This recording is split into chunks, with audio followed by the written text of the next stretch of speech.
तो दोस्तों, जय हिंद, जय भारत। मैं मदन लाल आज़ाद, संस्थापक संयोजक ठगी पीड़ित जमाकर्ता परिवार और all India bike board taxi union, बैठा हूं इस वक्त प्रधानमंत्री माननीय नरेंद्र मोदी जी के संसदीय चुनाव क्षेत्र वाराणसी में। और मेरे साथ हैं हमारे वाराणसी के जिला अध्यक्ष डॉक्टर ओम प्रकाश कश्यप जी। आप भी जय हिंद करिए कश्यप साहब। हमारे आदरणीय राष्ट्रीय महामंत्री अशोक मुदगल साहब। जय हिंद सभी को। जय हिंद, जय भारत। हमारे कर्नाटक के प्रदेश अध्यक्ष अप्पा साहेब। जय हिंद सर। हमारे वाराणसी जिला के कोषाध्यक्ष डॉक्टर राजेंद्र जी।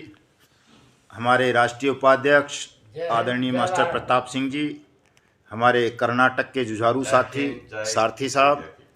हमारे राष्ट्रीय प्रवक्ता और कानपुर के प्रभारी आदरणीय विकास त्रिपाठी जी। जय हिंद, जय भारत, हर हर महादेव। और हमारे उत्तर प्रदेश के प्रदेश अध्यक्ष परिवार के सभी भारत और प्रदेश के सभी आदरणीय शिवशंकर द्विवेदी साहब।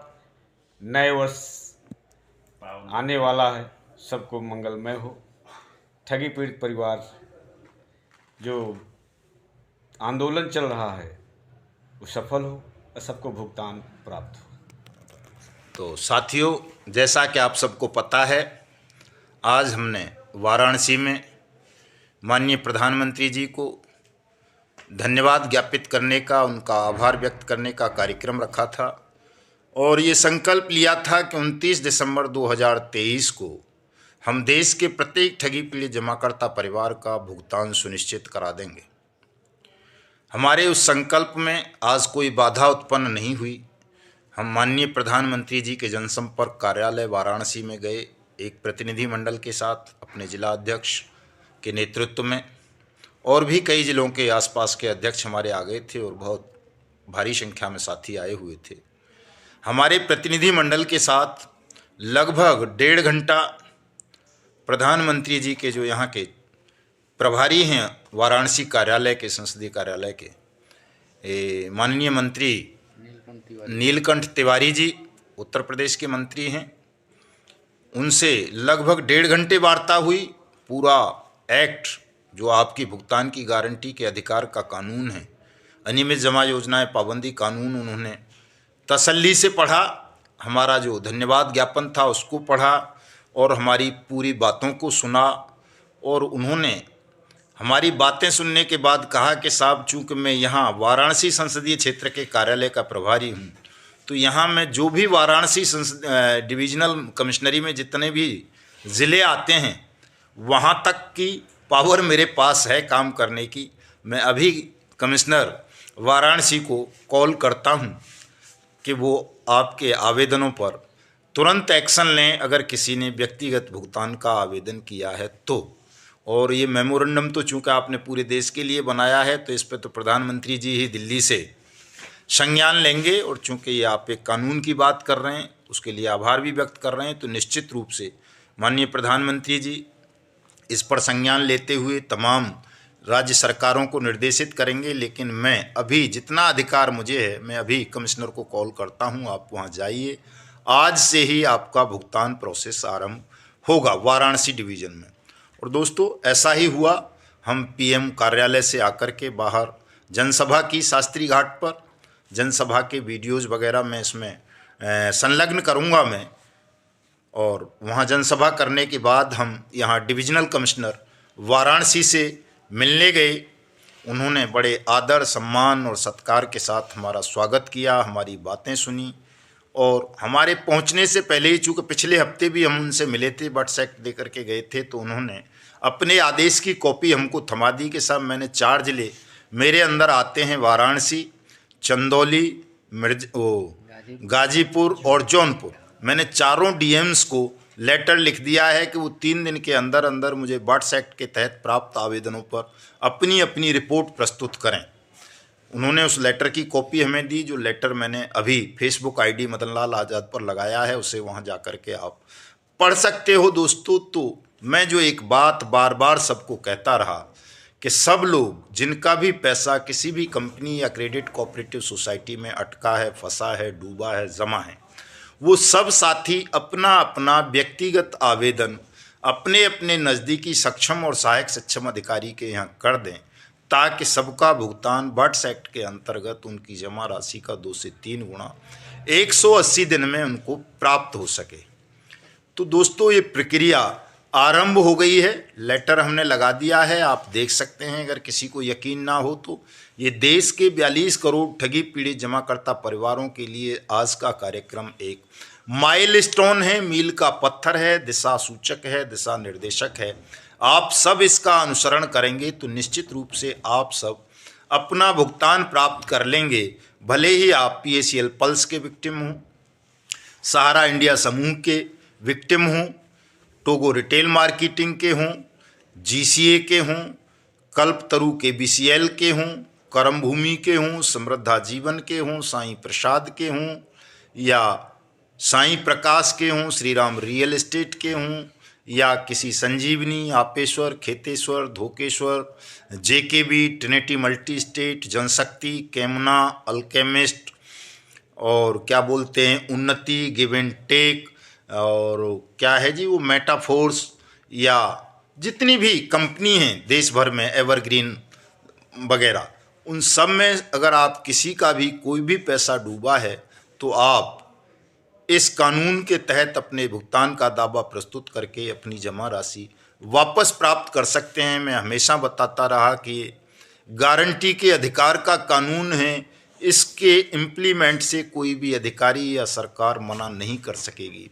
आप देख सकते हैं प्रमाण के लिए कि प्रधानमंत्री के प्रतिनिधि मंत्री जी ने भी हमारी बात को स्वीकार किया और कहा कि साहब, अगर किसी ने वाराणसी में एक भी व्यक्ति ने इंडिविजुअल आवेदन किया है भुगतान का और उस पर कार्रवाई नहीं हुई है तो उसे मेरे पास कल अपना आवेदन लेकर के भेज देना, मैं कल ही उसके आवेदन पर भुगतान सुनिश्चित करा दूंगा।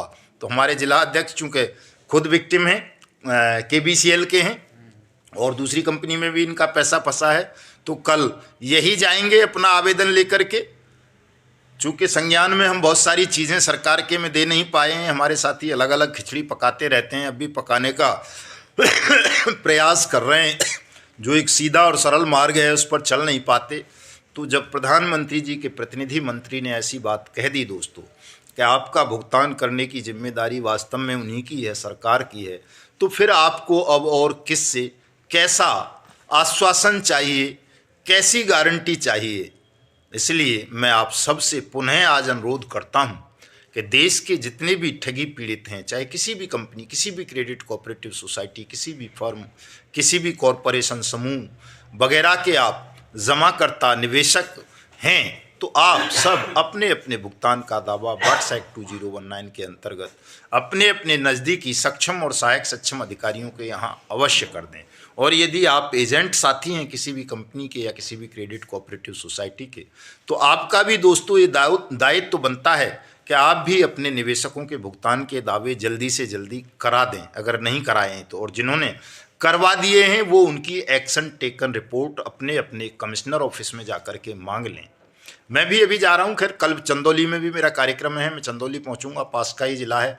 गोरखपुर कमिश्नरी का मैंने कार्यक्रम रखा हुआ है, यूपी में ही राजस्थान के कार्यक्रम हैं, छत्तीसगढ़ का कार्यक्रम लगा हुआ है, मेरे बिहार के कार्यक्रम हैं। अभी अभी केरल का एक कार्यक्रम सेट करने की बात हुई है कि अप्पा साहब केरल का भी कार्यक्रम लगाएंगे। लेकिन दोस्तों कोई ज़रूरी नहीं है कि हर जगह मैं आ सकूं, चूँकि मैं भी इंसान हूं और अकेला आदमी कितनी जगह जाएगा इतने बड़े देश में। लेकिन मैं जो वीडियो में जानकारी आपको देता हूं, फ़ोन कॉल्स पर आपको जानकारी देता हूं, फेसबुक पर देता हूं, उस जानकारी को प्राप्त करके आप स्वयं भी वो काम कर सकते हो जो मेरे आने से होता है। तो आप सब इस वक्त एक्टिव हो जाएं, सक्रिय हो जाएं, चूँकि संगठन की अब बहुत ज़्यादा ज़रूरत देश के उन तमाम निवेशकों को है जिनका भुगतान पेंडिंग है। और अब आपकी उत्तरदायित्व बन जाता है कि आप उन सब का भुगतान कराएं, चूँकि अब तो न केवल कानून के माध्यम से बल्कि बाई फेस मुलाकात के माध्यम से भी स्वयं प्रधानमंत्री कार्यालय से आपके भुगतान की गारंटी तय हो चुकी है, बाकायदा लिखित डायरेक्शन हो चुकी है। तो सबका भुगतान अब होना ही है। और आज जो पूरे देश में हमारे बहादुर साथियों ने, बहनों ने, भाइयों ने उपवास सत्याग्रह के माध्यम से देश के प्रधानमंत्री का धन्यवाद ज्ञापित करते हुए बेईमान सिस्टम की जो शिकायतें भेजी हैं कि साहब हमारे यहाँ सक्षम प्राधिकारी आवेदन ले रहे हैं लेकिन भुगतान नहीं कर रहे, और कहीं कहीं जहाँ आवेदन ही नहीं ले रहे हैं तो उसका भी एक बड़ा प्रभाव राष्ट्र स्तर पर न केवल राज्य की सरकारों पर पड़ेगा बल्कि सेंट्रल गवर्नमेंट पर भी पड़ेगा। और निश्चित रूप से प्रधानमंत्री कार्यालय, मुख्यमंत्रियों के कार्यालय आपके आज के इन ज्ञापनों पर गंभीरतापूर्वक संज्ञान लेते हुए कार्रवाई करेंगे और पूरे देश में अब ये भुगतान प्रोसेस आरंभ हो जाना है। तो अब हमारा और आपका काम केवल निगरानी करने भर का रह जाता है कि हमारे संगठन के साथी ईमानदारी से अपने अपने ज़िलों में, तहसीलों में, राज्यों में भुगतान कार्यक्रमों की निगरानी करें, सक्षम और सहायक सक्षम अधिकारियों से संपर्क स्थापित करके उनके यहाँ जो लोग रह गए हैं भुगतान के आवेदन प्रस्तुत करने से उनके भुगतान के आवेदन प्रस्तुत कराएं, और जहाँ भुगतान के आवेदन हो चुके हैं उनका भुगतान प्रोसेस शुरू कराएं। इस काम को अब हमारे संगठन के साथियों को करना है। तो मैं अपने तमाम साथियों को आज जिन्होंने जहाँ जहाँ उपवास सत्याग्रह के माध्यम से प्रधानमंत्री जी को ज्ञापन प्रेषित किए हैं उन सब का बहुत बहुत धन्यवाद व्यक्त करता हूँ, आभार व्यक्त करता हूँ कि आपने एक नेक कर्म किया, अच्छा कर्म किया, निस्वार्थ भाव से काम किया। इसीलिए परमपिता परमेश्वर ने आप सबकी पुकार को, मांग को आज स्वीकार कर लिया और हम सबके संकल्प की पूर्ति हुई, कोई बाधा नहीं आई कहीं भी।